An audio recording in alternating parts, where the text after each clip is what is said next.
Hello friends, आप सबका स्वागत है हमारे YouTube channel GK for exam में। दोस्तों, आज हम लोग 5 जून के करंट अफेयर्स को पढ़ेंगे। तो चलिए शुरू करते हैं वीडियो। सबसे पहले यहाँ पर हम देखेंगे जो आज का पहला प्रश्न है वह है, भारत सरकार द्वारा कितने तबलीगी जमात के सदस्यों को 10 साल के लिए ब्लैक लिस्ट किया गया है, भारत में आने से प्रतिबंधित किया गया है। तो भारत में उन्हें आने नहीं दिया है, उन्हें ब्लैक लिस्ट किया जा रहा है 10 सालों के लिए। तो इसका सही आंसर जो है वह है 2550 तबलीगी जमात के सदस्यों को गृह मंत्रालय के द्वारा 10 सालों के लिए भारत में प्रवेश पर प्रतिबंध लगाया गया है। क्योंकि जो निजामुद्दीन, जो वहां पर दिल्ली में जो कोरोना वायरस के केस बहुत ज्यादा हुए थे एक समय पर, तो वह तबलीगी जमात के सदस्यों के कारण हुए थे। तो उसके तहत क्या हुआ है, गृह मंत्रालय ने तबलीगी जमात के सदस्यों को 10 सालों के लिए, वो भी 2550 तबलीगी जमात के सदस्यों को 10 साल के लिए ब्लैकलिस्ट कर दिया है। आगे देखते हैं। दूसरा प्रश्न है, किस देश ने 16 जून से 4 चाइनीज एयरलाइंस पर रोक लगाने का फैसला किया है? तो इस समय पर सबसे ज्यादा जो भी देश सबसे ज्यादा चाइना पर अटैक कर रहा है वर्बली और फिजिकली और इकोनॉमिकली, तो वो है अमेरिका। तो आप सीधे समझ सकते हैं कि और कोई देश क्या कर रहा है, नहीं कर रहा है। तो अमेरिका ही एक ऐसा देश है जो ये कर रहा है। अगर यहाँ भारत होता तो हो सकता है भारत होता, लेकिन अमेरिका ही एक देश है जो ये ऐसा कर रहा है। तो 16 जून से क्या होगा, 4 चाइनीज एयरलाइंस पर रोक लगाने का फैसला किया गया है अमेरिका के द्वारा। ठीक है, तो अमेरिका बहुत सारे टैरिफ लगा रहा है, साथ ही और भी चीजें कर रहा है कि उसका रीजन ये है कि वो हांगकांग का जो एक बेसिक लॉ था उसको हटाने की कोशिश कर रहा है चाइना, दूसरे देशों को प्रेशर कर रहा है चीजें करने के लिए। साथ ही चाइना का ज्यादा जो उसमें भाग है WHO के कारण, और साथ ही अमेरिका ने क्या किया, WHO को भी छोड़ दिया है ना, WHO से भी बाहर आ गया है। तो इस तरह की चीजें जो अमेरिका है वो कर रहा है इस समय पर। तो अमेरिका है जो 16 जून से 4 चाइनीज एयरलाइंस पर रोक लगाने का फैसला किया है। अगला प्रश्न देखते हैं। भारतीय उद्योग परिसंघ CCI, जिसे कहा जाता है confederation of Indian industry, confederation of Indian industry का नया अध्यक्ष हाल ही में किसे नियुक्त किया गया है? CCI का नया अध्यक्ष किसे नियुक्त किया गया है? तो इसका सही आंसर है उदय कोटक। उदय कोटक को CCI ये यहाँ पे देखिएगा ना, confederation of Indian industry, CCI इसका होता है, CCI का फुल फॉर्म होता है। ठीक, तो इसे अब किसे नियुक्त किया गया है अध्यक्ष को? तो वो है उदय कोटक। उदय कोटक जी को नियुक्त किया गया है CCI का नया अध्यक्ष। तो यहाँ पर आप देख पा रहे हैं कोटक महिंद्रा बैंक के मौजूदा CEO है ना, जो कोटक महिंद्रा बैंक है उसके मौजूदा CEO हैं उदय कोटक। ये ध्यान रखिएगा, उदय कोटक है कोटक महिंद्रा बैंक के CEO, चीफ एग्जीक्यूटिव ऑफिसर। 2020-21 के लिए इन्हें उद्योग संगठन भारतीय उद्योग परिसंघ का अध्यक्ष बनाया। जो उद्योग संगठन है भारतीय, वो CCI है ना, उसका अध्यक्ष इन्हें नियुक्त किया गया है। फिर वह पहले किर्लोस्कर सिस्टम लिमिटेड के मैनेजिंग डायरेक्टर और वाइस चेयरमैन टोयोटा किर्लोस्कर का पद पर नियुक्त थे। ठीक, अभी तक वो यहाँ पर थे। और बजाज फिनसर्व लिमिटेड के चेयरमैन प्रबंध निदेशक संजीव बजाज CCI के उपाध्यक्ष चुने गए हैं। ठीक, तो जो बजाज फिनसर्व के लिमिटेड के चेयरमैन है और प्रबंध निदेशक MD है ना, मैनेजिंग डायरेक्टर और चेयरमैन है संजीव बजाज, वो CCI के उपाध्यक्ष चुने गए हैं। अध्यक्ष कौन है? कोटक महिंद्रा के उदय कोटक। अगला प्रश्न देखते हैं। अमेरिका में यूजर की सूचनाएं एकत्र करने के आरोप में गूगल पर कितने करोड़ रुपए का मुकदमा दर्ज किया गया है? तो अमेरिका के एक यूजर ने क्या किया है कि उसने गूगल पर आरोप लगाया है, गूगल पर मुकदमा किया है कि जो गूगल है वो उसके जो डेटा है उसको सेव कर रहा है, उस पर निगरानी कर रहा है, उस पर जासूसी कर रहा है। तो उसके कारण गूगल क्रोम का एक ब्राउजर है, उसके कारण वो उसने कितने अरब डॉलर का गूगल पर केस किया है? तो इसका सही आंसर जो है वो है 5 अरब डॉलर। 5 अरब अमेरिकन डॉलर का केस किया गया, मुकदमा किया गया है अमेरिकन यूजर के द्वारा। क्यों किया गया है कि यहाँ पर आप डिस्क्रिप्शन में देख लेंगे कि गूगल जो है अपने यूजर्स पर गूगल जो आप जानते हैं एक वेब ब्राउजर है, तो उसमें क्या होता है, आप जो भी वेब सर्च करते हैं तो वो क्या होती है, हिस्ट्री में जाती है। साथ ही गूगल के कुकीज हैं और बहुत सारी चीजें सेव होती जाती हैं, तो वो क्या होता है।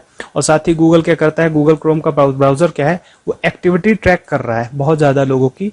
और कैलिफोर्निया में जो एक व्यक्ति था उसने 5 अरब डॉलर का मुकदमा दर्ज किया है गूगल के खिलाफ। तो अमेरिका में कैलिफोर्निया के उत्तरी जिला न्यायालय में यह केस दर्ज किया गया है गूगल पर क्रोम ब्राउजर पर। जो गूगल का क्रोम ब्राउजर होता है उस पर अवैध रूप से प्राइवेट मोड में यूजर्स की निगरानी का आरोप लगाया गया। जो प्राइवेट मोड होता है गूगल क्रोम में, उसमें क्या कर रहा है, ये लोगों की निगरानी कर रहा है गूगल क्रोम का ब्राउजर। तो इस पर 5 अरब डॉलर का मुकदमा दर्ज किया है कैलिफोर्निया में। Rating agency Moody's investor service ने भारत की सॉवरेन रेटिंग BAA सेकंड से घटाकर कितनी कर दी है? जो रेटिंग एजेंसी है मूडीज इन्वेस्टर सर्विस, है ना, तो इसने भारत की रेटिंग जो है वह नीचे कर दी है। BAA2 से कितने नीचे कर दी है? तो इसका सही आंसर है BAA3। जो मूडीज इन्वेस्टर सर्विस है उसके द्वारा भारत की रेटिंग जो है BAA3 कर दी गई है। इन रेटिंग्स का एक्चुअली में मतलब क्या होता है? इन रेटिंग्स का मतलब ये होता है कि कोई भी देश कितना कर ले सकता है और चुका सकता है, तो उस हिसाब से इसकी रेटिंग दी जाती है। और मूडीज जो है अमेरिका में बेस्ड है ये एजेंसी, और इसी तरह की 3 एजेंसियां और हैं जो विश्व में अलग अलग देशों की रेटिंग डिवाइड करती हैं। तो 1 से लेकर के 3 तक की रेटिंग होती है, ABC।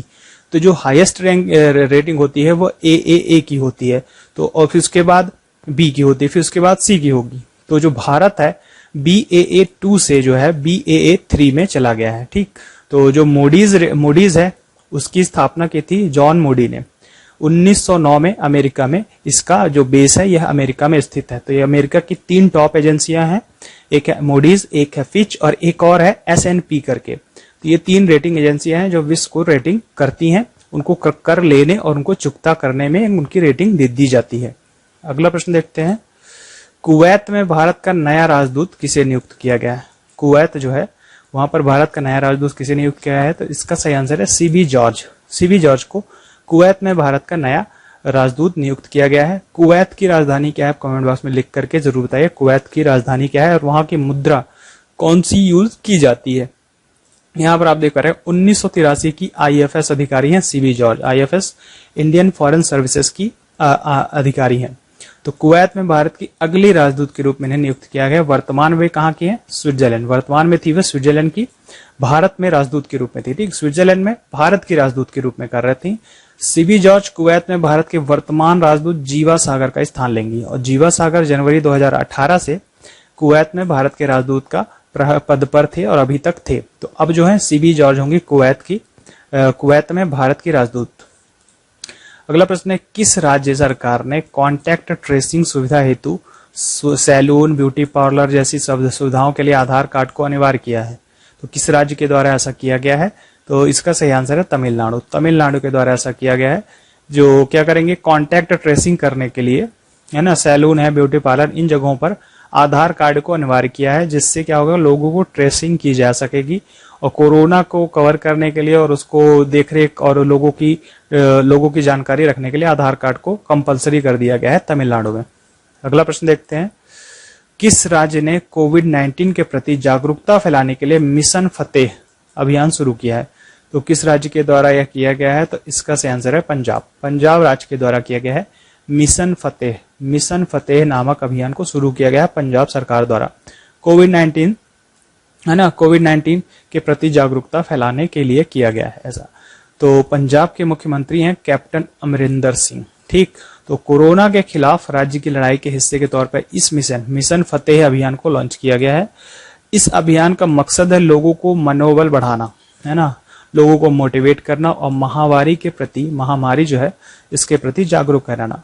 फिर मिशन जो फतेह है इसके अनुशासन, सहयोग, हमदर्दी के द्वारा नोवेल कोरोना वायरस को फैलाव को रोकने के लिए पंजाब में लोगों को प्रतिबद्ध करना, उत्साहित करना, जागरूक करना और इसी तरह इस मिशन को लॉन्च किया गया है। अगला प्रश्न देखते हैं, मशहूर फिल्म जो खिलाड़ी फिल्म थी अक्षय कुमार की, उसका एक गाना था वादा रहा सनम। गीत लिखने वाले जाने माने संगीतकार का निधन हुआ है, तो उनका नाम क्या था? जो खिलाड़ी गाना था, खिलाड़ी एक मूवी थी अक्षय कुमार की, उसमें वो एक गाना था वादा रहा सनम, तो उसको लिखने वाले थे अनवर सागर। ठीक, तो गीतकार थे अनवर सागर, उनका हाल ही में आज ही निधन हुआ है। तो अनवर सागर जी का निधन हुआ है। इन्होंने कई बहुत सारी पुरानी फिल्मों में जो 80s 90s में मूवीज, उनमें कई गाने गाए हैं और कई गाने लिखे हैं, तो इनका निधन हुआ है। तो यहाँ पर आप देख सकते हैं 70 साल के थे अनवर सागर, है ना। इनका मुंबई में कोकिलाबेन धीरूभाई अंबानी अस्पताल में निधन हुआ है। अनवर सागर जो थे बॉलीवुड की 80s 90s के दशक में अजय देवगन की विजय पथ मूवी आप जानते होंगे, डेविड धवन की याराना मूवी, जैकी श्रॉफ की सपने साजन के, अक्षय कुमार की हिट फिल्म थी खिलाड़ी, मैं खिलाड़ी तू अनाड़ी। इस तरह के बहुत ही फेमस मूवीज जो 80 90s की, उसमें इन्होंने कई गाने लिखे थे और गाने गाए भी थे। तो अनवर सागर जी का निधन हुआ है। अगला प्रश्न है और अंतिम प्रश्न है ये, तो केंद्र सरकार में किस पोर्ट ट्रस्ट का नाम बदलकर श्यामा प्रसाद मुखर्जी न्यास करने को मंजूरी दी है? तो केंद्र सरकार द्वारा ऐसा किया गया है।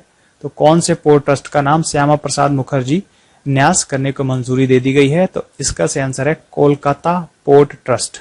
कोलकाता पोर्ट ट्रस्ट का जो नाम है अब श्यामा प्रसाद मुखर्जी न्यास करने को मंजूरी दे दी गई है। तो ये एक जो श्यामा प्रसाद मुखर्जी की जो 150वीं जयंती थी जनवरी में, तो नरेंद्र मोदी जी द्वारा इसी की घोषणा की गई थी, जो कोलकाता पोर्ट ट्रस्ट है उसका नाम श्यामा प्रसाद मुखर्जी न्यास कर दिया जाएगा।